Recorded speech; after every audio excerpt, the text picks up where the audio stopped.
এক মাস যাবৎ জলহীন পুরসভার 34 নম্বর ওয়ার্ডের ই ব্লক মোড় বাজার এলাকা। পানীয় জলের জন্য এলাকার কাউন্সিলর বিমান তপাদারের দ্বারস্থ হয়েও লাভের কিছুই হয়নি। পুরসভা পানীয় জলের সংকট মেটাতে জলের গাড়ি পাঠালেও তা পান করার অযোগ্য। রাস্তা জর্জীর্ণ, সেতু ভেঙে নতুন সেতু নির্মাণ করার জন্য বর্তমানে এলাকা বিচ্ছিন্ন। এমনই একাধিক সমস্যার জর্জরিত মোড় বাজার এলাকার বাসিন্দারা, তাই দাবি আদায়ে বেছে নেয় আন্দোলনের পথ অবরোধ থেকে শুরু করে একাধিক আন্দোলন সংগঠিত করে তারা। অবশেষে তাদের সমস্যার সমাধানে এগিয়ে আসে শিলিগুড়ি পুরসভার মেয়র গৌতম দেব। গতকাল সকালে জল বিভাগের মেয়র পরিষদ দুলাল দত্ত, জঞ্জাল বিভাগের মেয়র পরিষদ মানিক দে, এলাকার কাউন্সিলর বিমান তপাদার সহ বাস্তুকারদের সঙ্গে নিয়ে এলাকায় পৌঁছান তিনি। সমস্ত দিক খতিয়ে দেখার পাশাপাশি স্থানীয়দের সঙ্গে সমস্যার বিভিন্ন দিক নিয়ে আলোচনা করেন তিনি। মেয়র গৌতম দেব জানান, খুব শীঘ্রই পানীয় জল ও সেতুর সমস্যা মিটিয়ে দেওয়া হবে।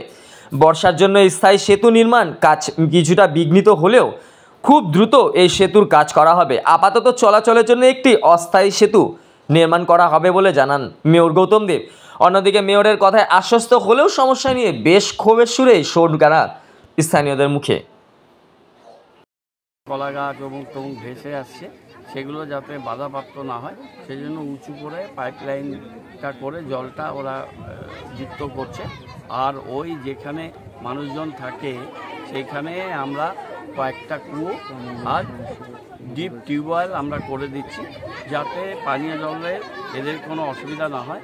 দুটো ট্যাঙ্ক আমরা অলরেডি দিয়েছি, সেই দুটো ট্যাঙ্কে জল যাবে। আমরা টিউবওয়েল আর কুয়ো করার সিদ্ধান্ত কালকে অলরেডি নিয়েছি, এবং এছাড়াও আমরা পাইপের মাধ্যমে জল দেওয়ার ব্যবস্থা করছি। আর এই জায়গাতে আমরা জয়েস ব্রিজ দিয়ে, আমি এখনই সুপারিনটেন্ডেন্ট ইঞ্জিনিয়ারের সাথে কথা বলে একটা জয়েস ব্রিজ আমরা দুটো টেম্পোরারি সাঁকো করেছিলাম পুরসভা থেকে, কিন্তু বৃষ্টিতে উড়ে গেছে। এটা জয়েস ব্রিজ দিয়ে আমরা এই ব্রিজটা ওকে যাতায়াতের জন্য করব।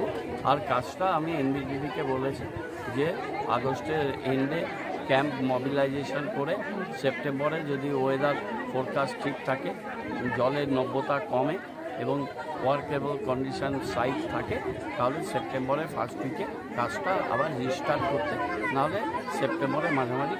জলের সমস্যাটা দীর্ঘদিন ধরে এখানটা জলের সমস্যা